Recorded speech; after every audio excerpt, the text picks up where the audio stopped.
Amigos televidentes, el pasado 24 de marzo el Ecuador votó por la conformación de un nuevo Consejo de Participación Ciudadana y Control Social. Y aunque contra viento y marea sus integrantes lograron posesionarse, hoy la suerte de su titular y del propio Consejo parecería estar echada. Para el análisis serio y objetivo nos acompaña la doctora Katia Murrieta, destacada jurisconsulta ecuatoriana. Qué gusto que nos acompañe. Buenos días y bienvenida, doctora. Gracias, Luis. El placer para mí. Buenos días. Doctora, el actual Consejo de Participación Ciudadana y Control Social, ¿nació con acta de defunción incluida? Es una muy buena pregunta.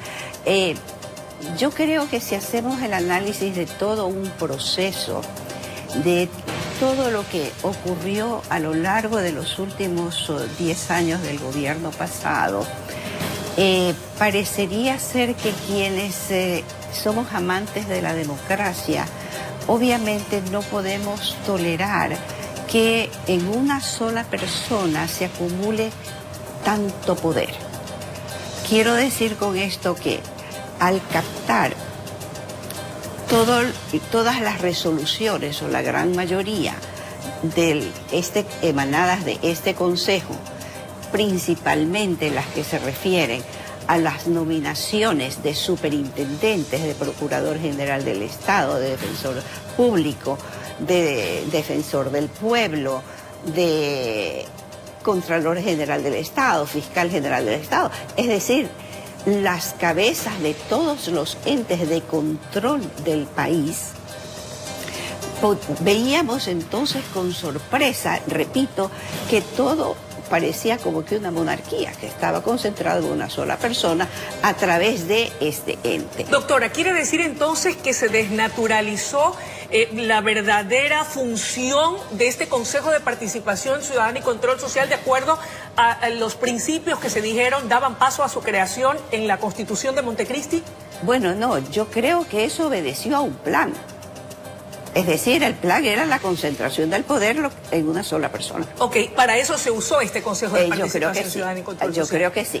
Entonces, desde ahí, contesto su pregunta. Obviamente sí, tenía una partida de defunción casi firmada por aquellos que amamos la democracia. Ahora, doctora, ¿cuál es la diferencia? Y aquí yo sí quisiera hacer un poco de abogado del diablo, si usted me va a permitir, más allá de mi criterio personal, ese es mío y me lo guardo para mí. Sí. ¿Por qué este Consejo, verdad, el primero que funcionó durante los 10 años del correísmo, verdad, y ahora este nuevo que fue elegido por votación popular y que está siendo cuestionado en la persona de su titular y de algunos otros integrantes del mismo, este sí está cuestionado, pero el Consejo de Participación Ciudadana transitorio, ese no, ese sí hizo todo bien y estos otros hicieron mal? ¿Cuál es la diferencia entre ambos? Porque estos también, el transitorio, eligieron pues a las autoridades de control más importantes del país. ¿Por qué ellos sí están bien y por qué, por ejemplo, este nuevo, que fue elegido por votación popular, está siendo cuestionado? Bueno, yo creo que la labor del Consejo Transitorio todavía está por ser juzgada por parte de la ciudadanía. Ok. Nosotros en estos momentos no tenemos todavía una apreciación total de todo lo que ocurrió durante ese proceso del transitorio, porque todavía no vemos resultados. Entonces, es obvio que desde el punto de vista de que lucha anticorrupción o transparencia, etcétera, está en eso, diría yo, en una vitrina. Siendo así, ¿cuál cree usted que va a ser la suerte del actual Consejo? ¿Debe desaparecer?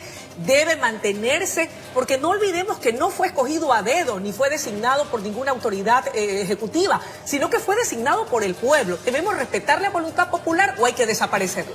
A ver, dos preguntas, ¿verdad? Okay. La primera, antes de hablar sobre su desaparición, ¿cómo se eligió a estas personas? ¿Cómo fueron elegidas? Es un proceso que nació viciado desde el inicio también. ¿Por qué? No se podía contratar una publicidad, consecuentemente no sabíamos quiénes eran los candidatos. ¿Cómo podíamos elegir de entre esos candidatos? Entonces, ¿responsabilidades de aquello? A quienes fabricaron la forma de elegir a los miembros del Consejo de Participación ¿Consejo Ciudadana. Nacional Electoral? No, porque la norma está escrita. Ellos lo que tenían que hacer era aplicar lo que está en la norma. ¿Del Consejo Nacional Transitorio Electoral? No, ¿cómo se...? ¿Desde su generatriz? Claro que sí, desde la Constitución misma. Por eso es que ahí contesto la segunda pregunta. Yo creo que vistas todas estas incongruencias, también un poco la responsabilidad del Consejo Nacional Electoral, por supuesto que sí, en la forma de hacer la selección de los aspirantes. Exactamente. El proceso mismo electoral. Ahí sí tuvieron su responsabilidad. Habría que verlo. Pero respecto de su eliminación, yo creo que sí, porque, reitero, atenta contra la voluntad popular, y esa atenta voluntad popular contra que la votó por democracia. ellos, porque el 24 de marzo hubo elecciones y fueron los ecuatorianos en las urnas los que validaron la permanencia de ese Consejo de Participación Ciudadana y Control Social a través de su voto. Correcto, pero a través también de una desinformación y de una mala información. Entonces, desde el inicio es como que si naciese viciado. Bien, entiendo. Siendo así, ¿cuál es la salida jurídica? Usted es una mujer de derecho. Consulta popular, Asamblea Nacional Constituyente. ¿Cuál es el mecanismo idóneo que no deje lugar a dudas o a que la gente piense, claro, como son ellos, se está actuando con dedicatoria? ¿Cuál es la salida jurídica viable y válida? Yo creo que nosotros debiéramos de pasar a una reforma integral de la Constitución de la República. La que se aprobó en el 2008. Porque hay muchos vicios. No solamente es el Consejo de Participación Ciudadana que permite, como digo, esta aglutinación de poder en un solo individuo. Permite.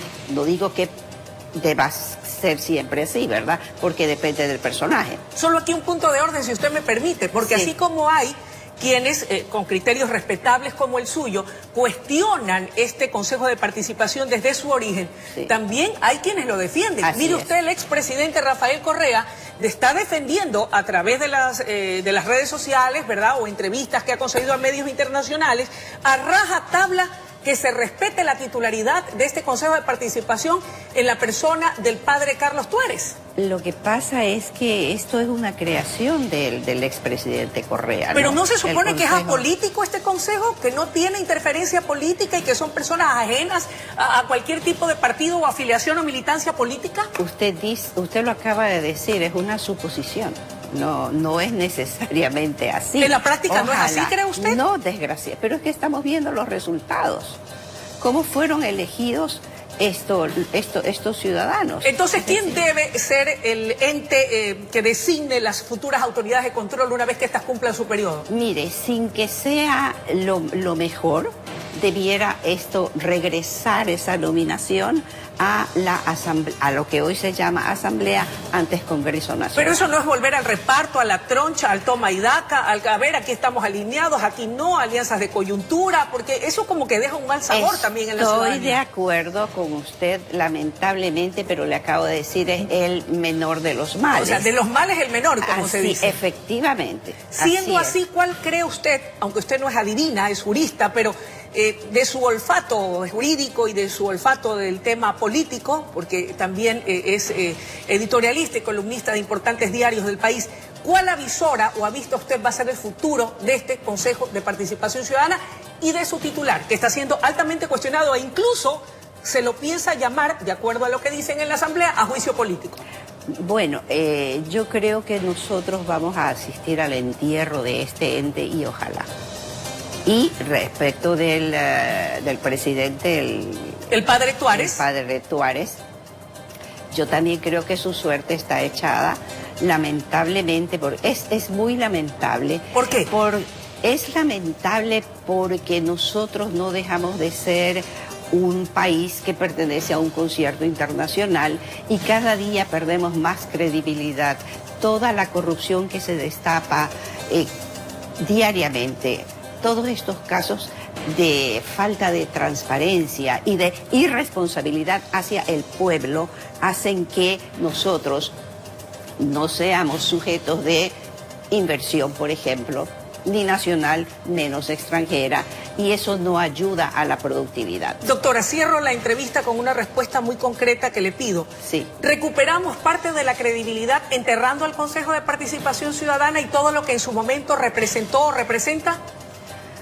Bueno, sería un principio, pero yo sostengo, voy a lo que le acabo de decir, que nosotros debemos de revisar totalmente lo que significa la vigencia de la Constitución del año 2008. Muchísimas gracias por su presencia y por sus valiosos criterios vertidos aquí esta mañana. Gracias, Luisa. Buen día. Amables televidentes, ha sido la intervención de la doctora Katia Murrieta, jurisconsulta muy prestigiosa y destacada del país, y desde su respetable punto de vista asistimos o nos preparamos a lo que será el entierro del Consejo de Participación Ciudadana y Control Social. No lo decimos nosotros, lo dice nuestra interlocutora, saquen ustedes sus propias conclusiones. Una pausa y ya regresamos.